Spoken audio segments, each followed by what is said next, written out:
নমস্কার,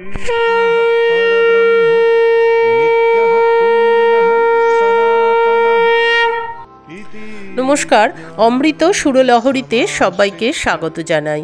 আমি সুপ্রিয়া। আজ আবার একটি নতুন বিষয় নিয়ে আপনাদের সঙ্গে আলোচনা করতে এলাম। আজকের বিষয়টি খুবই গুরুত্বপূর্ণ। এটা আমাদের প্রত্যেকের কাছে এবং প্রত্যেকের জানা খুবই প্রয়োজন। আজকের বিষয়টি হলো আমাদের মন থেকে কাম ভাব কী করে দূর করব। আমাদের এই যে 10 ইন্দ্রিয় এবং 6 রিপু হলো কাম, ক্রোধ, লোভ, মোহ, মাৎসর্য। এই রিপুর বশবর্তী হয়ে আমরা অনেক ভুল কাজ করে বসি, অনেক দুর্ঘটনা ঘটে যায়।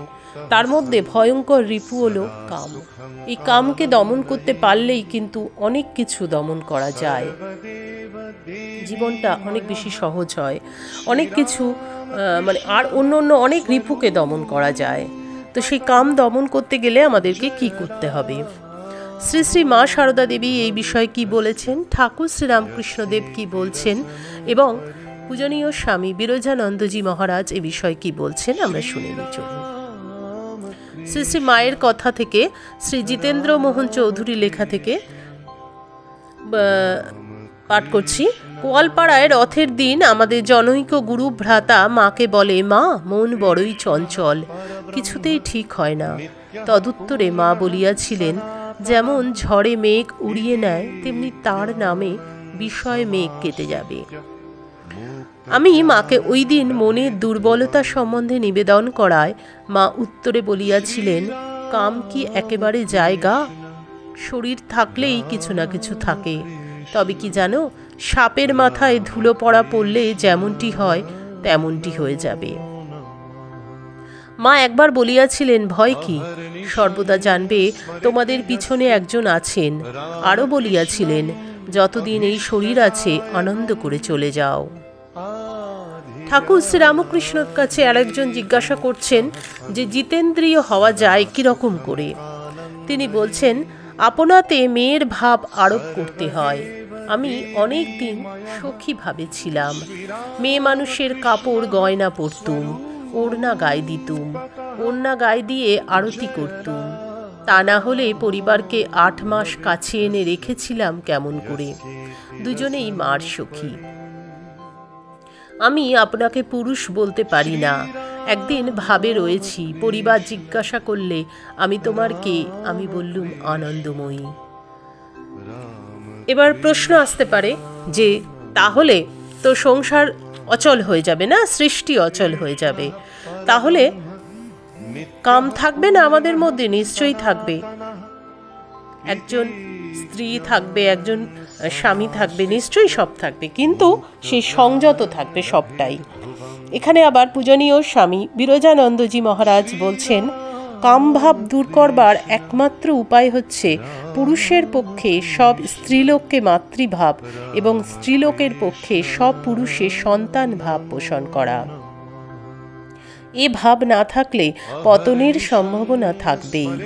কামকে সংযত না করলে, ব্রহ্মচর্য না থাকলে মন স্থির হয় না, ঠিক ধ্যান বা একাগ্রতা আসে না, ভগবানের রাগ অনুরাগ ভক্তি লাভ হয় না। আর অন্যত্র ঠাকুর বলেছেন এই কামকে জয় করবার উপায় হচ্ছে, সেখানে ঠাকুর কামনা বাসনা সমস্ত কিছুকে জয় করবার উপায় বলছেন এই 6 রিপুকে।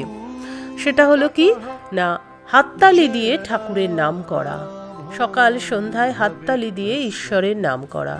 এই যত জোরে ঈশ্বরের নাম করা যাবে, যত হাততালি দিয়ে তার নাম করা যাবে, তত কি হবে, আমার মনের মধ্যে যে কাম ভাবটা আছে সেইটা চলে যাবে, অন্য কোনো চিন্তা চলে যাবে।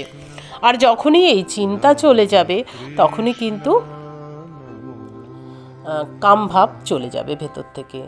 আশা করি আজকের আলোচনা আপনাদের খুব ভালো লাগলো। গতকাল যে ভিডিওটা করেছিলাম সেটা হলো স্বামীজির মহাপ্রয়াণের দিন সকাল থেকে কি কি ঘটেছিল এবং স্বামীজি এত তাড়াতাড়ি চলে গেলেন কেন। এই ভিডিওটাতে কমেন্ট করেছেন সুমিত্রা সেনগুপ্ত দিদি, নাইস প্রেজেন্টেশন। আর প্রবীর মুখার্জি দাদা কমেন্ট করেছেন যে স্বামীজি মনে করতেন বড় গাছের তলায় ছোট গাছ কখনো থাকতে পারে না, সেজন্যই স্বামীজি চলে যাওয়ার স্বামীজি চলে যেতে চাইলেন, কারণ তা না হলে তার যে গুরু ভ্রাতারা তারা কোনোদিনই নিজেদেরকে স্বাবলম্বী করতে পারতেন না। এরকমই একটা কিছু উনি লিখেছেন। আপনাদের এই কমেন্টগুলো আমার খুব ভালো লাগে। আশা করি আজকের আলোচনা আপনাদের সকলের খুব ভালো লাগলো। ভালো লাগলে প্রতিদিনের মতো লাইক, কমেন্ট, শেয়ার করবেন। যারা চ্যানেলটি সাবস্ক্রাইব করেছেন তাদেরকে অসংখ্য ধন্যবাদ। যারা চ্যানেলে নতুন বন্ধু তাদের কাছে অনুরোধ রইল চ্যানেলটি সাবস্ক্রাইব করে পাশের বেল আইকনটি ক্লিক করে রাখবেন।